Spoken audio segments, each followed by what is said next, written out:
السلام علیکم، میں ہوں فیصل محمد اور آپ دیکھ رہے ہیں ہمارا YouTube channel views of Faisal محمد۔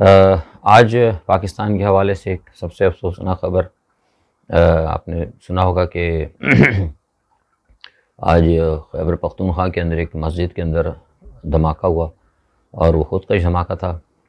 اور ہمارے پاس آنے والی جو اطلاعات ہیں غیر جانبدار، اس سے پتہ لگتا ہے کہ 70 کے قریب لوگ جو ہیں وہاں پر شہید ہو گئے ہیں۔ لیکن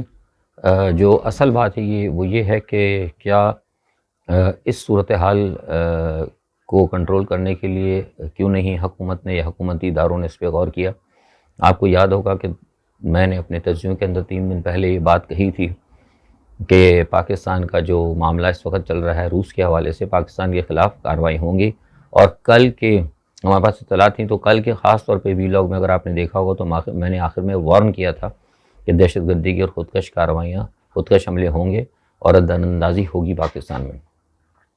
خیر، بہرحال ہمارا کام بتانا تھا اور ہم بتا دیتے ہیں، اور یاد کریں کہ ہم نے 2 دن پہلے آپ کو یہ خبر بھی دی تھی کہ مغرب کا میڈیا اور پاکستان کا میڈیا سب غلط کہہ رہا ہے۔ زیلنسکی صاحب میری اطلاعات کے مطابق یوکرین میں نہیں ہیں، وہ پولینڈ کے سرحدی علاقوں میں ہیں، اور آج جو ہے میری اس خبر کی وہ بھی تصدیق انہوں نے کر دی ہے کہ زیلنسکی صاحب جو ہیں یوکرین میں نہیں ہیں بلکہ پولینڈ کے کسی سرحدی علاقوں میں، اور وہیں سے وہ اپنے اسٹوڈیو بدل کر بیانات جاری کر رہے ہیں۔ اسی لیے ہم آپ سے کہتے ہیں کہ غیر جانبدار اور مصدقہ انشاءاللہ خبریں دیکھنے کے لیے آپ ہمارے چینل کو ضرور سبسکرائب کریں۔ چلتے ہیں آج کی خبروں کی طرف۔ سب سے پہلے روس اور یوکرین کی جنگ جو ہے ایک انتہائی خطرناک مرحلے میں اس وقت داخل ہو چکی ہے۔ انسانی جانوں کا آپ کو پتہ ہے کہ بے انتہا نقصان ہو رہا ہے، اور آج جو اہم جو چیز سب سے آئی ہے خطرناک وہ یہ ہے کہ جو زیپوریشیا کا جو نیوکلیئر پاور پلانٹ ہے اس کے اوپر جو ہے روس نے حملہ کیا ہے۔ آپ کو یاد ہوگا ہم نے ایک بات کہی تھی اور ہم بار بار یہ کہتے رہے ہیں کہ نیوکلیئر معاملات جو ہے نا اس جنگ کے اندر جو ایک روایتی جنگ نہیں ہے بلکہ اس کے اندر نیوکلیئر خطرات ہوں گے، نیوکلیئر معاملات تھے۔ اب یہ دیکھیے کہ پیوٹن نے بغیر ایٹمی حملہ کیے ہوئے، یعنی پیوٹن نے کوئی ایٹمی حملہ نہیں کیا، مطلب اگر پیوٹن کوئی نیوکلیئر وار ہیڈ پھینکتا کسی جگہ تو آپ کو پتہ ہے ساری دنیا اس وقت اس کے خلاف کھڑی ہو جاتی، لیکن بغیر کسی ایٹمی حملے کے اس نے پورے یورپ کو نیوکلیئر کے خطرے سے دوچار کر دیا ہے۔ یعنی آپ یوں سمجھیں کہ اس وقت جو زیپوریشیا کا جو ہے پاور پلانٹ، اس حوالے سے میں آپ کو بتاتا ہوں کہ اس میں 6 جو ہے نا ری ایکٹر ہیں، اور یہ تقریباً یورپ کا سب سے بڑا پلانٹ ہے۔ اگر خدا نہ خواستہ اس میں اگر مزید دھماکے ہو گئے تو یہ میں آپ کو بتا رہا ہوں کہ پورے یورپ کے اندر، صرف مطلب یہ نہیں کہ یوکرین کے اندر، پورے یورپ کے اندر جو ہیں بڑے پیمانے پر تباہی پھیلا دیں گے نیوکلیئر اثرات کی، اور بڑی اس کے اندر نقصانات ہوں گے انسانی جانوں کے۔ اس وجہ سے اب میں جس وقت آپ سے بات کر رہا ہوں تو یہاں پورے یورپ میں اس حوالے سے سخت اور بڑی تشویش پائی جاتی ہے۔ مسئلہ یہ ہے کہ اسی بات کو لے کر آج دوبارہ سارے معاملات کے اوپر بیٹھک ہوئی، EU کی بھی بیٹھک ہوئی، آج نیٹو کا بڑا اہم اجلاس ہوا، اور اس کے اندر بھی فیصلہ کیا گیا، اور بات یہی کی گئی نیٹو کے فیصلے کے اندر کہ ہم اس جنگ میں براہ راست داخل نہیں ہوں گے بلکہ ہم مدد کریں گے۔ اب میں جو آپ کو بتانا چاہ رہا ہوں کہ یورپ تو بیسیکلی، اگر جیسے میں نے کل کہا تھا کہ بوٹس آن گراؤنڈ نہیں ہے، اس میں کوئی شک نہیں، لیکن نیٹو پورا لڑ رہا ہے، اور اب کیا ہو رہا ہے کہ روس کی بار بار وارننگز کے بعد کہ بھئی نیٹو اس کے اندر دخل اندازی نہ کرے، ہمارے لیے پرابلمز نہ کرے، نہ نیٹو باز آ رہا ہے نہ یورپین یونین باز آ رہی ہے، کیونکہ میں اس کے سارے آپ کو لڑائی کے مضمرات بتا چکا ہوں۔ تو نتیجے میں کیا ہے کہ اب روس نے جو کہتے ہیں نا کہ بے دریغ حملے کرنے شروع کیے ہیں، بے دریغ حملے۔ اب وہ بے دریغ حملوں کے نتیجے میں کیا ہو رہا ہے کہ وہ گیہوں کے ساتھ گھن بھی پس رہی ہے۔ بہت جگہ اب اس نے مطلب ایسے جگہ اس نے کرنے شروع کیے ہیں اٹیکس، جو کہ صرف اور صرف ان کی یوکرین کی نیوکلیئر تنصیبات ہیں اور جہاں پر ان کے فوجی اڈے ہیں، کیونکہ ان کے فوجی اڈوں کے ساتھ ساتھ ہی کئی نیوکلیئر تنصیبات ہیں۔ اچھا، نیوکلیئر تنصیبات اگر میں بتا دوں آپ کو کہ جو میں نے آپ کو بتایا نا زیپوریشیا کا جو، اس کو تو ہم دعا کر رہے ہیں کہ خدا کرے بس اس کے اندر سے اثرات نہ نکلے، لیکن یہ جو سب سے زیادہ خطرناک بات ہے وہ میں آپ کو بتا رہا ہوں کہ اس وقت یوکرین کے اندر تقریباً 14 کے قریب جو ہے نا ایٹمی وہاں پہ جو ہے بجلی گھر ہیں۔ اگر ان میں سے مزید کسی 1-2 پہ اگر ہو جاتا ہے تو آپ یہ سمجھ لیں کہ یوکرین پھر صفحہ ہستی سے مٹ جائے گا۔ لہٰذا اس تمام صورتحال کو دیکھتے ہوئے دوبارہ جو ہے مطلب برطانیہ نے آج دوبارہ پھر یونائٹڈ نیشن جنرل اسمبلی کا اجلاس بلایا ہے اور اس کے اوپر بات کی ہے، اور خاص طور پہ IAEA کو جو ہے ایٹمک انرجی کا جو ادارہ ہے اس کو انہوں نے کہا ہے کہ وہ جائے، لیکن رشیا نے یہ کہہ دیا ہے، ہمارے پاس یہ اطلاعات ہے، رشیا نے IAEA کو کہہ دیا کہ ہم فی الحال ان کو یہاں پہ آنے کی اجازت نہیں دیں گے، ہم نے تمام جو زیپوریشیا کا جو نیوکلیئر کا جو پلانٹ ہے ہم کوشش کریں گے اپنے طور پہ، ظاہر سی بات ہے ان کے پاس بھی ایکسپرٹ ہے کہ اس کے اندر مزید مطلب کیا کہتے ہیں نیوکلیئر اثرات نہ پھیلیں، ہم نے اس کو اپنے قبضے میں لے رکھا ہے۔ اچھا، اب سارا مسئلہ جو ہے وہ یہی ہے جو میں نے آپ کو بتایا کہ بنیادی طور پر جو ہم اتنے عرصے سے کہہ رہے ہیں کہ زیلنسکی صاحب کو پلانٹ کیا گیا تھا اور ان کا اصل میں مقصد یہی تھا کہ وہ کسی نہ کسی طرح یورپ کو اور نیٹو کو یوکرین میں لا کے یعنی روس کے بارڈر پر بٹھا دیں۔ اب ساری بات آپ سمجھ چکے ہوں گے، میں کب سے کہتا رہا ہوں کہ یہ جتنی بات چیت ہے وہ ناکام ہوگی، مسلسل وہ بات چیت کرنے جا رہے تھے لیکن پیچھے سے وہ ان کو پمپ کر دیتے تھے، نیٹو ان کو پمپ کر دیتی تھی مسلسل، اور میں نے جیسے بھی یہ پہلے بھی آپ کو بتایا کہ زیلنسکی صاحب جو تقریباً کوئی 3-4 دن سے بھاگے ہوئے، یہ سب لوگ غلط کہہ رہے تھے لیکن ہمارے پاس اطلاعات تھیں، ہمارے ذرائع بتا رہے تھے کہ یہ مختلف جگہ سے بیٹھ کے وہاں سے باتیں کر رہے ہیں۔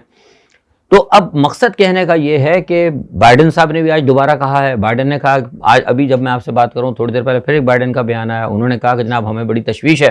لیکن یہ کہ ہم امریکہ کو نہیں بھیجیں گے، امریکہ کی فوج نہیں جائے گی، بوٹس آن گراؤنڈ نہیں ہوں گے، بوٹس آن گراؤنڈ نہیں ہے اس میں کوئی شک نہیں، لیکن اس میں کوئی دو رائے نہیں کہ امریکہ اور نیٹو جو ہے اس وقت پیوٹن سے مقابلہ کر رہے ہیں، اور پیوٹن جو ہے وہ مکمل طور پر ان کے ساتھ اب مقابلے کا ارادہ رکھتا ہے، اور وہ اس نے فیصلہ کر لیا ہے کہ وہ ان کو شکست دے گا کیونکہ وہ اپنے حساب سے درست ہے۔ اچھا، اس کے اندر ایک بات میں آپ کو بتا دوں، میں نے جو میری ویڈیو دیکھتے ہیں غور سے ان کو آپ کو بات پتا ہوگا کہ میں نے کچھ دنوں پہلے آپ کو اس کا پورا مذہبی پس منظر بھی بتایا تھا۔ میں نے آپ کو بتایا تھا کہ کس طرح آرتھوڈکس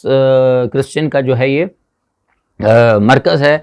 ماسکو، اور خدا نخواستہ اگر روس تباہ ہوتا ہے تو پھر یہ جو دوسرا طبقہ ہے جو نیٹو کی طرف سے اور جو مغرب کی طرف سے جو لوگ ہیں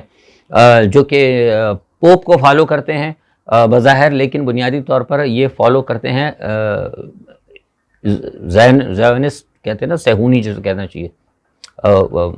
صہیونی زیادہ بہتر رہے گا، تو صہیونیوں کو جو ہے نا یہ فالو کرتے ہیں اور یہ انہی کے پیچھے ہیں۔ یہی وجہ ہے جب ہم نے آپ کو یہ بات بتائی تھی تو اس وقت آج صبح سے ماسکو کے اندر بہت اہم اجلاس ہو رہا ہے تمام لوگوں کا، اور اس میں یہ بات چیت چل رہی ہے کہ کس طریقے سے اس معاملے کو کنٹرول کیا جائے، کیونکہ جو میں نے آپ کو کہا تھا کہ اس کے اندر ایک مذہبی عنصر شامل ہو چکا ہے، اور پوپ کے حوالے سے بھی پتہ لگا کہ پوپ صاحب بھی اس وقت ماسکو میں موجود ہیں۔ تو اس سے آپ سمجھ سکتے ہیں کہ یہ جو معاملہ میں آپ سے کہہ رہا تھا کہ یہ صرف وہ معاملہ نہیں ہے بلکہ یہ ایک طے شدہ جو ہے ایک جنگ ہے ان قوتوں کے درمیان جو کہ دنیا پہ قبضہ کرنا چاہتی ہیں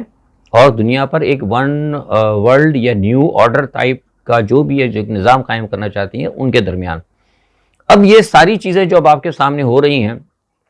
اس سے آپ کو ساری چیزیں پتہ لگتی جائیں گی، لیکن چونکہ یہاں پہ ان کو یورپ کو اپنی بھی پرابلم ہے، یورپ کی اپنی بھی سلامتی کا مسئلہ ہے، تو یہ پھونک کے قدم رکھ رہے ہیں، لیکن چل اسی طرف رہے ہیں جو کہ کسی نہ کسی طرح سے روس کو نقصان پہنچائے اور روس کو تباہ کیا جائے، تاکہ ان کا روس کو آگے رونتے ہوئے پھر وہ یورو ایشیا کو رونتے ہوئے ایشیا کی طرف بڑھیں۔ لیکن میں نے جیسے آپ کو بتایا تھا اور ابھی بھی یہ ہے کہ آپ پیوٹن کو جو لوگ کمزور کر رہے ہیں، میں اکثر جگہ میں نے بتایا کہ ویسٹڈ انٹرسٹ سارا میڈیا ہے، سب جگہ پیوٹن کو بتایا جا رہا ہے کہ پیوٹن بڑا کمزور ہے اور پیوٹن بڑا کمزور، ایسا کہیں نہیں ہو رہا۔ جو لوگ پاکستان کا میڈیا ہو، جو ویسٹرن میڈیا ہو، جہاں کہیں یہ کہا جا رہا ہے کہ پیوٹن کمزور پڑ رہا ہے، کمزور نہیں پڑ رہا، یہ میں آپ کو غیر جانبدارانہ اطلاع دے رہا ہوں، پیوٹن کہیں کمزور نہیں پڑا۔ ہاں یہ ہے کہ پیوٹن کو اس وقت مدافعت بہت ہے، مدافعت ہونا کا مقصد کمزور پڑنا نہیں ہے، اور 9 دن کی آج 9واں دن ہے، اور 9ویں دن کے اندر اس وقت جب میں آپ سے بات کر رہا ہوں مصدقہ طور پر میں آپ کو اطلاع دے رہا ہوں کہ تقریباً 11 شہر پہ روس جو ہے نا قبضہ کر چکا ہے، تمام 11 شہر جو ہیں یوکرائن کے وہ تقریباً وہ قبضہ کر چکا ہے، مکمل طور پہ کر چکا ہے۔ تو اس وجہ سے یہ نہ سمجھا جائے کہ روس مطلب پیچھے ہٹ رہا ہے، لیکن اس میں ایک بات یہ بھی بتا دوں کہ روس نے یہ جو کام کیا ہے نا، آپ کو پتہ ہے میں نے ایک بات کہی تھی کہ جو سوئفٹ کے مسئلے پہ انہوں نے ان کو ہٹایا ہے رشیا کو، تو میں نے یہ کہا تھا کہ سوئفٹ سے رشیا کو ہٹانے پہ کوئی بڑا اس کو فائدہ، اس کو اتنا بڑا نقصان نہیں ہوگا، وہ اپنا کام کر لیں گے، کیونکہ پہلے سے چین نے اور روس نے اپنا ایک سسٹم بنایا ہوا تھا. اور یہ میں آپ کو بتا دوں، یہ بھی آپ کو خبر دے رہا ہوں کہ ان کی پہلے سے خواہش تھی، ان کی ایک خواہش تھی کہ ہم جو ہے پیٹرو ڈالر سے ہٹ کے، مطلب ڈالر سے ہٹ کے اپنے کاروبار کو کریں، کیونکہ آپ پتہ ہے روس جو ہے اس وقت تیل پیدا کرتا ہے، توانائی بھی ہے، گیس بھی ہے. تو ان کی ویسے بھی خواہش تھی کہ جن لوگوں کو یا جن ممالک کو ہم دیتے ہیں توانائی دیتے ہیں، اور چین یہ سمجھتا تھا کہ جن ملکوں کے، آپ پتہ ہے چین اس وقت ساری دنیا میں چائنا کا مال چل رہا ہے اقتصادی طور پر، معاشی طور پر. تو چین کی بھی کہیں یہ کوشش تھی کہ جہاں جہاں چین کا اگر مال جاتا ہے تو کوشش یہ ڈالر کے بجائے ین کے اندر ہو. اور جب ان کی ایک انڈرسٹینڈنگ ہو گئی تو انہوں نے کہا تھا کہ ین اور روبل کے اندر جو ہے نا وہ کی جائے، ٹرانزیشن کی جائے. تو ظاہر سی بات ہے اس طرح تو نہیں ہو سکتا تھا. تو جب امریکہ نے حملہ کر دیا تو ان کو موقع مل گیا. تو یہ بات میں صرف ان لوگوں کے لیے بتانا چاہ رہا ہوں کہ جو لوگ یہ سمجھ رہے ہیں کہ روس کو میں اس کو نقصان ہو رہا ہے، روس کا نقصان ہو رہا ہے بلا وجہ، لیکن کہیں نہ کہیں فائدہ ہے روس کو اس جنگ سے. اور یہ فائدہ کس نے پہنچایا ہے؟ امریکہ نے خود حملہ کر کے روس کے لیے وہ دروازے کھول دیے ہیں جو کہ روس چاہتا تھا. گو کہ یہاں جو ہے نقصان یورپ کا ہے، جیسے کل میں نے اسلحے کے حوالے سے ساری باتیں بتائی تھیں. اچھا، اب اس میں ایک چیز یہ ہے کہ جس وقت میں آپ سے بات کر رہا ہوں تو اس وقت بڑی گھمسان کی جنگ چل رہی ہے، اور ریلوے اسٹیشن ہو، جو کوئی بھی ہو، ظاہر سی بات ہے اب تو میزائل ہیں، میزائل چل رہے ہیں دھڑا دھڑ. لیکن بہرحال میں جو آپ کو یہ خبر دے رہا ہوں وہ یہ ہے کہ روس جو ہے اس کی پوری کوشش ہے کہ سول ٹھکانوں کو نشان نہ بنایا جائے. اس وقت تک، ابھی تک میں جب آپ سے بات کر رہا ہوں تو تقریباً سارے کے سارے نیوکلیئر جو ان کے پاور ہاؤس ہیں اور جو ٹھکانے ہیں فوج کے، وہاں پہ وہ کر رہے ہیں، تیل کے ڈپو کو اڑا رہے ہیں. لیکن کسی بھی ایسی جگہ یہ حملہ نہیں کر رہے جس سے کہ کوئی ایسی بڑا مطلب سول کیجویلٹیز ہو. 12 لوگ پروپیگنڈا کر رہے ہیں، وہ ایک بات علیحدہ ہے. اچھا، کوارڈ کے حوالے سے کل میں نے آپ کو بتا دیا تھا کہ کوارڈ کی جو میٹنگ ہوئی تھی، کوارڈ کی میٹنگ کے اندر ویسے تو آپ نے سن لیا ہوگا اعلامیہ کیا کچھ ہوا ہے، لیکن میں نے آپ کو پہلے بھی کہا تھا اور ابھی پھر کہہ رہا ہوں کہ جو اعلامیہ ہوتے ہیں نا، بنیادی طور پر یہ اخبار میں جو خبریں آتی ہیں یہ چیزیں نہیں ہوتی. اعلامیہ کے اندر ماسکو کا کوئی ذکر نہیں تھا، لیکن پس پردہ اس بات کے اوپر یہ ایک فیصلہ ہوا ہے جو ہم آپ کو خبر دے رہے ہیں کہ جو کچھ یوکرائن کے اندر ہوا ہے اس کی اجازت یہاں انڈو پیسیفک میں نہیں دی جا سکتی. یعنی کھلے عام، یعنی چین کو تھریٹ کر دیا گیا تھا کہ جو کچھ وہاں پر ہوا ہے وہاں اس کی اجازت یہاں پہ نہیں دی جائے گی. یعنی جو کچھ یوکرین میں کیا ہے نا روس نے، تو اس طرح چین یہ حرکت نہ کرے. تائیوان نام نہیں لیا گیا لیکن یہ کہا گیا کہ اس کی اجازت نہیں دی جائے گی. دوسرا، پس پردہ بیک چینل کے اندر جو ہے مودی سے بھی اظہار ناراضگی بہت ہوا ہے کہ جو یونائٹڈ نیشن کی جنرل اسمبلی کے اندر جو بات ہوئی تھی، اور جب بعد میں خاص طور پر کہا تھا سیکرٹری بلنکن نے کہ ان کے وزارت خارجہ کو، جے شنکر کو، کہ آپ نے ہمارے جو ووٹنگ ہوگی اس پہ آپ نے ہمارا ساتھ دینا ہے، آپ نے غیر جانبدار نہیں رہنا. لیکن انڈیا نے کیا کیا؟ پھر وہ غیر جانبدار ہو گیا. گو کہ کل انہوں نے میں نے آپ کو کل سے میں اپنے ویلاگ میں بتا دیا تھا کہ مودی نے ایکسکیوز دے دیا ہے اپنا، لیکن اس ایکسکیوز کو انہوں نے قبول نہیں کیا اور مودی پہ ناراضگی کا اظہار کیا ہے. یہ میں آپ کو بڑی خبر دے رہا ہوں. اچھا، اور کل بھی ہم نے آپ کو سارا بتایا تھا کہ مودی کی اور جو بائیڈن کی بات ہوئی تھی، اس بات میں نے بتایا تھا کہ اس میں پاکستان اور یوکرائن دونوں کے اوپر بات چیت ہوئی تھی. اور پھر میں نے بتایا تھا کہ اس بات چیت کے بعد جب ان کو کہا گیا تھا کہ پاکستان کو تھوڑا سا ٹچ کریں تو وہ ٹچ کرنے کی کوشش کی گئی کہ آج آپ نے دیکھ لیا کیا کچھ پاکستان میں ہوا. خیر، اب جو ساری صورتحال ہے وہ یہ ہے کہ دیکھنا ہمیں یہ ہوگا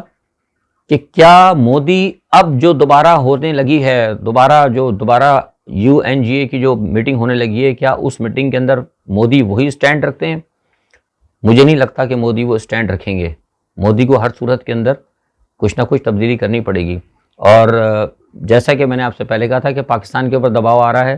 تو وہ آپ دیکھتے جا رہے ہیں، اور اسی حوالے کے اندر سارے پاکستان میں معاملات ہو رہے ہیں. آپ کی چل رہی ہے تحریک. جہانگیر ترین صاحب کا میں نے بتایا تھا وہ پھر دوبارہ آ رہے ہیں کیونکہ وہ بیٹھے ہوئے تھے، طبیعت ان کی خراب ہو گئی تھی. لیکن کیونکہ اس وقت معاملہ آ رہا ہے اقتدار کا، فیصلے ہو گئے ہیں کہ عمران خان کو ہٹانا ہوگا، کس طرح سے ہٹانا ہوگا، تو ظاہر ہے پھر جہانگیر ترین صاحب نے بھی اس میں اپنا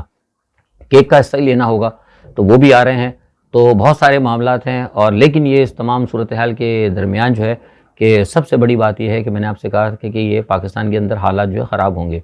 اور اس صورتحال کے اندر یہ پیپلز پارٹی جو کچھ جلسے کر رہی ہے، جو کچھ کر رہی ہے، میں سمجھتا ہوں کہ میرے نزدیک جو ہے درست نہیں ہے. اور جو ہمارے پاس اطلاعات ہیں وہ یہ ہے کہ اس میں 1-2 مزید دہشت گردی کے واقعے ضرور ہوں گے، کیونکہ امریکہ ناراض ہے. جو لوگ یہ کہہ رہے ہیں نا، بہت سے لوگ، میں کہہ رہا تھا، میں نے دیکھا کہ نہیں جی کوئی ایسا مسئلہ نہیں ہے، وہ مجھے نہیں پتا کہ ان کی کیا ہے، لیکن اس میں کوئی شک نہیں کہ اس وقت جو ہے پاکستان کے لیے بڑے خطرات ہیں، اور یہ خطرات جو ہیں آپ کو افغانستان کے بارڈر سے، بھارت کے بارڈر سے، انفلٹریشن کے ذریعے، دہشت گردی کے ذریعے آپ کو تنگ کیا جائے گا۔ اور آج وہ ایک بات ہوئی ہے، وہ ان کی سسٹر ہے، کیا نام ہے، آصفہ ہے شاید غالباً، اس کی تقریر جب کر رہی تھی تو آصفہ کو کوئی ڈرون لگ گیا، تو یہ میں ایک جگہ دیکھ رہا تھا کسی مغربی چینل کے اندر کہ شاید یہ ہو سکتا ہے کوئی مطلب سے کوئی تقریبی کارروائی نہیں تھی، کوئی کچھ نہیں تھی۔ بنیادی طور پہ جو ڈرونز ہوتے ہیں نا، ان کے اندر سینسر لگے ہوتے ہیں۔ جو سینسر لگا تھا میرے خیال سے جو سامنے کا سینسر تھا اس کے اندر یا تو اس میں کوئی ٹیکنیکل خرابی ہوگی، ورنہ یہ بڑی بیتوکی بات ہے کہ ہلکے سے کوئی ڈرون کو ٹکرا کے کسی کو مارنے کی کوشش کرے۔ خیر بہرحال یہ ایک چیز ہے۔ دوسرا یہ کہ پیکا کے قانون کے حوالے سے میں بتا دوں کہ پیکا کو انہوں نے بنایا تھا، پیکا کے لیے ہم کہہ رہے ہیں کہ پیکا ان کو منسوخ کر دینا چاہیے، کیونکہ جو میں آپ کو پہلے بتا رہا ہوں، میں آپ کو پھر خبر دے رہا ہوں کہ عمران خان کے ساتھ ہاتھ ہوگا، اور اگر عمران خان کے ساتھ ہاتھ ہوا تو یہ پیکا قانون ہے عمران اور ان کے ساتھیوں کے بہت بڑی مصیبت کا باعث بنے گا۔ اسی کے ساتھ میں آپ سب سے اجازت چاہتا ہوں، اپنا بہت خیال رکھیے گا۔ اللہ حافظ۔